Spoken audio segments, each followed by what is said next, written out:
أكلة جوزي المفضلة بعملها على الأقل مرة كل أسبوع. عايزة أقول لكم لو جربتوا اللحمة بالطريقة دي هتاخدوا منها أحلى طعم وأحلى صوص، هتعجبكم قوي قوي. نبدأ كده على طول ونشوف هنعملها مع بعض إزاي.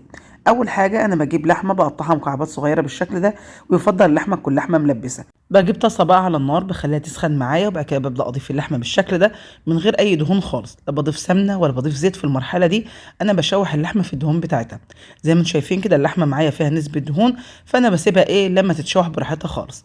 وبعد كده هبدأ أغطيها واسيبها بقى لما تعرق وتجيب ميتها، واشوفوا دلوقتي شكلها عامل ازاي. شايفين هي كده جابت ميتها، وطبعا لسه فيها دهون، فببدأ احمر فيها لحد ما تظهر معايا دهون بس. وده كده بيكون شكلها خلاص، كده شربت الميه اللي نزلت منها كلها، وما تبقاش معايا غير الدهون بس. كده تمام قوي. هبدأ دلوقتي اجهز كده الخضار اللي هضيفه عليها. اول حاجه انا هحتاج كده معايا حوالي بصلتين كبار، هقطعهم معايا كده جوليان بالشكل ده. وطبعا لو زودت البصل عن كده براحتك خالص، بس طبعا عشان سعر البصل غالي فهنستخدم اتنين بس. لكن انا لما يكون عندي كميه بصل كويسه بستخدم مثلا 3 او 4 بصلات، صراحه بيدي لها تسكيره وطعم حلو قوي قوي. بالنسبه للتسويه انا بخليها كده على نار هاديه. النار الهاديه ما بتحرقش معاك الاكل، وبتطلع الاكل حلو زي الزبده. اللحمه دي بتكون طعمها حلو جدا جدا.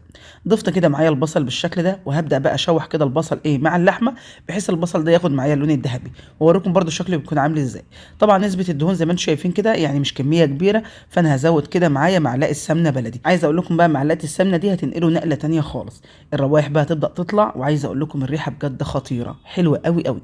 جربوا اللحمه بالطريقه دي وسووها كده على نار هاديه، وهتاكلي احلى لحمه بجد. طعمها حلو جدا وكله في حله واحده. ده كده شكل البصل بعد ما اتكرمل معانا وخد معانا اللون الذهبي اللي انتم شايفينه ده. هبدا دلوقتي بقى اجهز كده معايا فلفل حامي وبارد. طبعا الحامي ده على حسب الرغبه، بس بصراحه لما بتكون مشطشطه بيكون طعمها رهيب. لو انت بقى عندك اطفال صغيرين ومش عايزه تحطي شطه براحتك خالص، هتحطي فلفل رومي بس. هقطع كده معايا 2 من الفلفل الرومي، واحد بس من الفلفل الحامي. وعايزه اقول لكم ان الحامي كمان انا ما استخدمتوش كله، انا استخدمت بس نصه علشان برضه ما تبقاش حاميه عندي على الاولاد، لان طبعا عندي برضه اولاد صغيرين.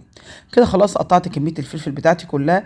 هبدا دلوقتي برضه اضيفها على اللحمه، ونبدا كده نشوحها بقى مع اللحمه شويه، مده ما تقلش عن دقيقتين. كل نوع خضار انا بضيفه بشوحه كده دقيقتين 3. تمام. هنضيف بقى الفلفل معانا ونبدا نحمر بقى بالشكل ده. وهتلاحظوا ان انا ولا حطيت ملح ولا حطيت اي بهارات خالص. الملح والبهارات بحطهم في الاخر. ودلوقتي كده سبتهم على نار هاديه، وهجهز كده الطماطم. معايا كده 4 حبات من الطماطم، اقطعهم كده مكعبات صغيره زي ما انتم شايفين كده. وبعد كده هنضيفهم على اللحمه بتاعتنا. طبعا اللحمه يا جماعه لسه ما استوتش، كل اللي احنا عملناه اللي احنا حمرناها. هنضيف بقى الطماطم ونقلبهم كده مع بعض ونغطيها ونسيبها لما تتسبك براحتها خالص. وزي ما قلت لكم على نار هاديه. هتبدا بقى الطماطم بقى تجيب ميتها وتبدا تستوي وتدوب خالص كده مع اللحمه، واللحمه تستوي فيها. طبعا زي ما قلت لكم النار بتكون هاديه او حتى متوسطه. تمام.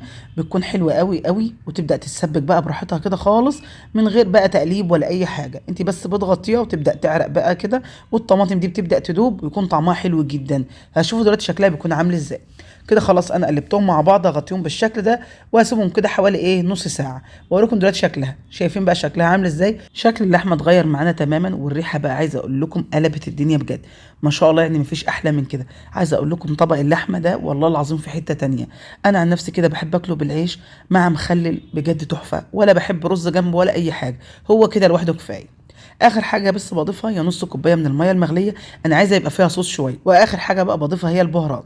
ضفت كده معايا الملح والفلفل الاسود، ومش هضيف غير رشه كمون خفيفه قوي كده في النهايه. وكده اللحمه بتاعتنا جاهزه معانا تمام. سبتها بس كده بعد ما ضفت الميه تاخد غلوه، واوريكم دلوقتي شكلها عامل ازاي. ده كده خلاص بعد ما خدت معايا غلوه حوالي دقيقتين 3 مش اكتر من كده. اللحمه بتاعتنا جاهزه. هديها بس رشه الكمون اللي انا قلت لكم عليها. في ناس كتير جدا هتستغرب الكمون، بس انا بصراحه بحبه جدا. لو انتم ما بتحبوش استغنوا عنه مفيش مشكله. وده كده شكل طبقنا. بألف هنا وشفا على قلوبكم. ان شاء الله هتجربوه، انا متأكدة هيعجبكم. مع مخلل بقى وخبز بلدي، وبألف هنا وشفا. كده فيديو النهارده يكون خلص. اتمنى يكون عجبكم، واشوفكم على خير ان شاء الله.